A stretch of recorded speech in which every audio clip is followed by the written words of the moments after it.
Reka nkusuhuze kandi nguhe ikaze wo kuri iki kiganiro cya Soso TV show.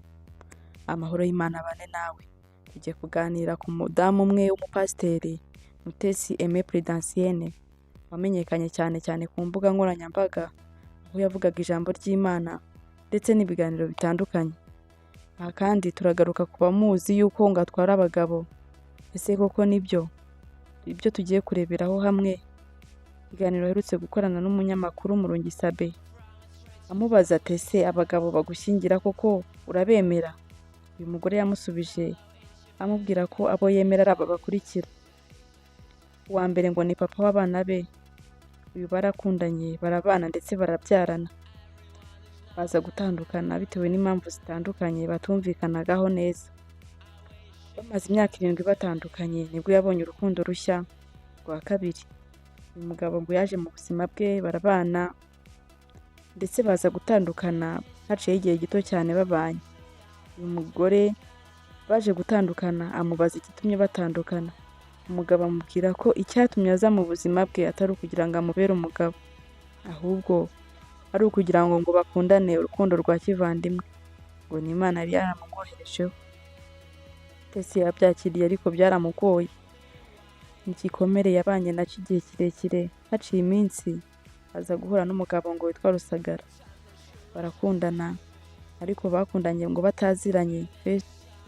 Ngo ni rwa rukundo rwa long distance. Nuko uyu mugabo kandi yaramusabye aramukwa ndetse bemeranya kubana. Igihe cyo kuza kubana nibwo twumvishije ngo yitabye Imana. Uyu mugore byaramubabaje biramushengura cyane. Nuko yivugira ko atazigira yibagirwa abo bagabo, yaba papa w'abana be ndetse n'uyu Rusagara, dore ko bakundanye urukundo rwiza cyane. Haje kumenyekana kandi indi nkuru y'undi mugabo y'urukundo rwa kane. Tariki ya 1 z'ukwa mbere 2025 nibwo twamenye umugabo witwa Feredina. Bukeye bwaho habonetse umugore witwa Sandrine aza ashinja Mutesi ngo yamutwariye umugabo. Se koko wakumva ko umugabo ari umwana batwara? Nuko kandi ntibyarangiriye aho. Mutesi bamubajije icyatumye atwara umugabo w'abandi, dore ko bamushinjaga yuko uwo mugabo ngo ari indaya, ngo nta mugore ajya asubiza inyuma. Mutesi yabashubije ababwira ngo nibamureke yiyubakire urugo, dore ko binamugora kubaho nta mugabo, ngo nta mupasiteri wo kubaho nta mugabo rwose. Nuko kandi Mutesi akomeza agira ati nibandeke rwose igihe naririye kirahagije. Hari abakunzi ba Mutesi bavuga ko gushaka inshuro irenze imwe, gusezerana inshuro irenze 10 nta kintu bitwaye ko kugira ngo wicwe n'irari. Hari n'undi mugabo utabyumva kimwe nabo, umupasiteri witwa Sostene, aherutse gukorera ikiganiro kuri televiziyo yitwa Urugendo Online TV n'umunyamakuru witwa Bobo, aho yamubazaga ati nimba byemewe gukora ubukwe inshuro irenze imwe ugakora divorce inshuro irenze imwe uri umuntu w'umupasiteri w'umuvugabutumwa.